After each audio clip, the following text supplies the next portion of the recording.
Mas hoje nós sabemos que aproximadamente 20 a 30% da população pode ter um diagnóstico de baixa visão. E desse percentual, em torno de 2% abaixo dos 15 anos. Então, ou seja, a probabilidade, por assim dizer, de uma maneira mais grosseira, é no indivíduo adulto, né? Na fase inicial da vida, a gente tem como duas patologias que são de maior prevalência, que é a catarata congênita e a toxoplasmose congênita. Já na idade adulta, hoje a gente já reconhece a degeneração macular, que é uma doença retiniana, como sendo a maior causadora da baixa de visão. Mas a gente não deve esquecer do glaucoma e de outras doenças que também são um pouco mais silenciosas, até um pouco mais ingratas, porque são doenças que são ali devagarzinho, às vezes sem o indivíduo ter a percepção dessa patologia e que ao cursar da idade elas podem chegar até mesmo a cegueira total. Doutora, minha pergunta estende a todos.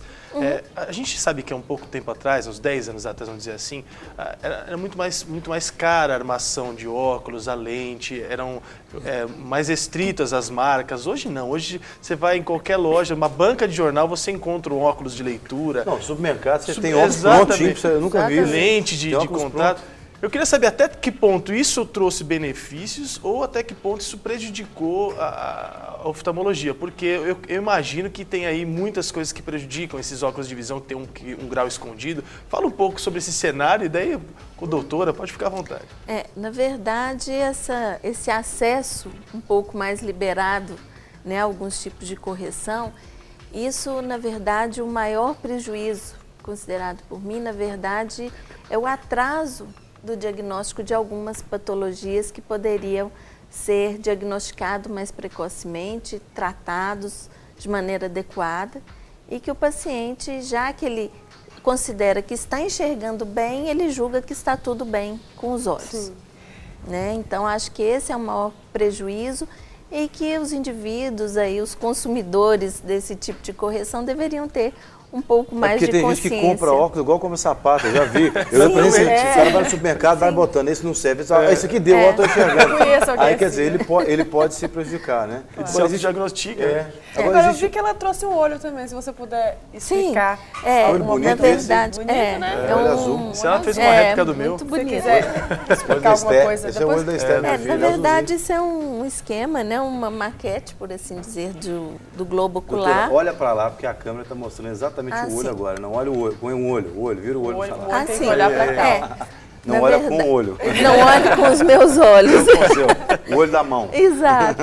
Aqui estão representados os músculos, né, que a gente chama extraoculares, que são, na verdade, responsáveis pela motricidade. Essas coisas vermelhas aí. Exato, essas faixinhas aqui laterais, inferiores e superiores. Na verdade, uma alteração dessa musculatura normalmente leva ao estrabismo. Então, nem sempre há um problema oftalmológico provocando o estrabismo. Na verdade, às vezes é um problema motor, ou seja, uma alteração desses músculos. O estrabismo, que às vezes a falta de igualdade nos olhos, na visão. É um olho desalinhamento. É mais ou menos isso aqui, ó. Estrabismo é isso aqui, mais ou menos, não é? Isso aqui pode dizer um cara estrábico, mais ou menos assim? É um vesgo estrábico. E sendo que esse estrabismo pode ser também, que a gente chama divergente, ou seja, os olhos estão alinhados para fora. Para fora. Divergente e convergente. Nem sempre. Nem sempre, depende justamente de como isso foi conduzido desde o início, se a causa é pura e simplesmente muscular, de ordem realmente desse desalinhamento, ou se existe um outro motivo que está levando a essa divergência ou essa convergência. Mas se diagnosticado de uma maneira precoce, é realizada a oclusão, em alguns casos, ou seja, ao estímulo de um dos olhos ou de ambos, e numa fase mais tardia, o alinhamento através da correção desses músculos, que visa justamente que esses olhos estejam alinhados na visão central, na visão, então, tem digamos, como fazer alinhada. Uma cirurgia para realinhar os olhos. Exato. Interessante. Exato. Agora, algo que eu queria perguntar também para a Aline Brandão, quais as técnicas que você usa geralmente para o tratamento dessas crianças, ou até mesmo de pessoas adultas, no tratamento de patologias relacionadas à visão? Qual tipo de atividade? Com criança, né, como o contexto dela é o brincar, é o desenvolvimento, então eu utilizo brinquedos específicos, né, a gente tem uma gama boa de brinquedos específicos, às vezes até treinos de atividade de vida diária. Por exemplo, a criança com baixa visão ela pode ter dificuldade de aprender a amarrar um sapato, então eu tenho que usar com ela um cadastro preto e branco, né, treinar sobre uma caixinha onde tem a perfuração mais demarcada, até que ela aprenda essa atividade e consiga fazer depois no tênis. Abotoar e desabotoar uma blusa, pode ser difícil para ela enxergar esse botão, então eu faço um treino com ela com uma blusa com botão grande, preto e branco, para fazer a diferença até que ela aprenda.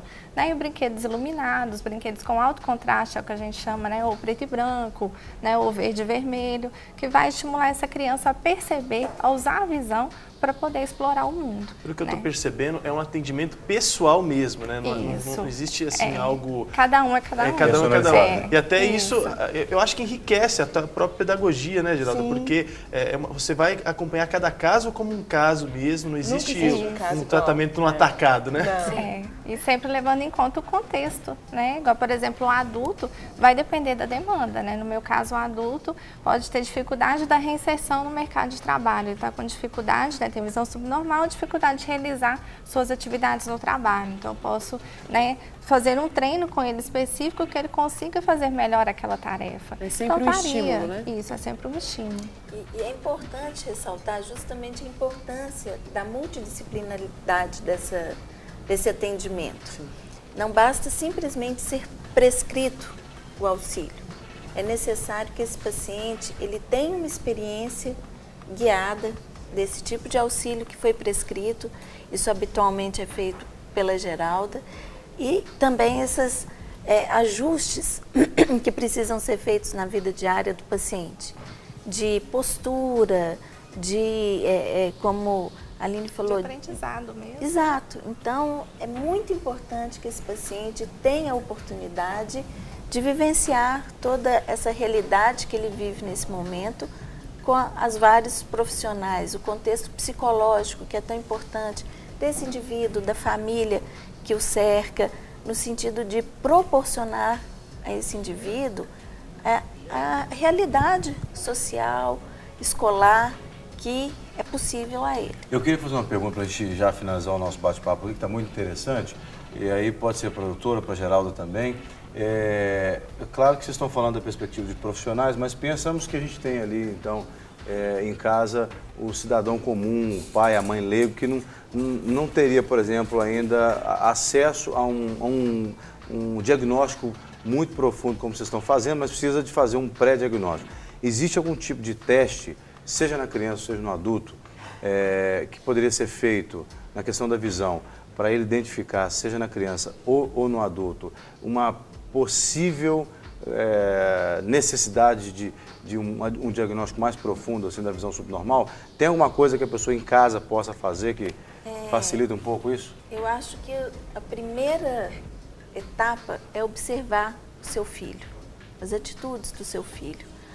Ontem mesmo, por coincidência, eu estava conversando com a professora da minha filha, Sofia, que tem 6 anos, e ela me dizendo que nesse último ano, 5 crianças na salinha estão usando óculos. Um dia aparece um, outro, e isso está chamando a atenção dela. Então, eu acho que a professora, ela falou, às vezes, quando eu vou fazer referência aos pais, eles não tinham observado. E realmente, como a Geralda falou, o universo da criança na escola e no ambiente doméstico são diferentes. Então, acho que ter esse nível de observação é a primeira fase. Procurar o oftalmologista, um oftalmologista clínico, que nós chamamos, ou seja, um oftalmologista que faça um tipo de atendimento global, que assim a gente vai ter oportunidade de corrigir, como eu falei, o estrabismo, catarata, que é a opacidade de uma lentezinha que fica aqui atrás da parte colorida, enfim, outras patologias que podem ser tratadas e quanto mais precoce, melhor, e simplesmente a correção com óculos. E nunca esperar o sintoma, né? O ideal é que seja a questão da prevenção, que tem o mito de que a criança só pode ir ao oftalmologista quando ela já é alfabetizada, e não é. A doutora Luciana, ela é capaz de fazer uma avaliação de um bebê. E saber se esse bebê ele pode precisar de um óculos ou não. Então, se a criança começar a pegar coisa muito pertinho assim, essas coisas... O ideal é que a criança, logo que já tenha condições, já passar pelas vacinas, né, doutora Luciana? Faça uma consulta de rotina. Hoje já é pode. preconizado o teste do olhinho, logo ao nascimento, até os 2 meses de vida. E tão precoce a mãe perceba, às vezes, que a criança é um bebê, como a Geralda falou, ele já tem alguns comportamentos visuais que a mãe reconhece, que o sobrinho fazia, que o outro filho fazia. Bom, está atrasado, como é que é? E procurar, não precisa que isso seja levado até os 3 aos 7 anos. Depois nós recomendamos que um novo atendimento seja realizado em torno dos 3 anos, ou seja, a criança ainda nem alfabetizada é. Mas como que ela vai informar? Nós temos métodos adequados. Sim. E depois, em torno dos 6 a 7 anos, que é a época que a criança vai iniciar a época de alfabetização. Muito bem. É o que nós recomendamos. A gente quer agradecer, então, todas essas recomendações, a orientação de vocês. Por favor, deixem os contatos de vocês, né? Porque, com certeza, será uma prestação de contas aqui, desculpa, uma prestação de serviço. Eu estou aqui pensando em prestar conta. São as contas. Tem uns boletos pagando de prestação de serviço para a população. Começando com a senhora, então, doutora Luciana. Bom, a nossa equipe, nós atendemos no Centro Oftalmológico de Minas Gerais. O nosso telefone 3232-4100, DDD 31. E normalmente o lugar onde os pacientes vão ter acesso a marcações ou mesmo orientações. E esse seria o meu contato de todos vocês? Sim.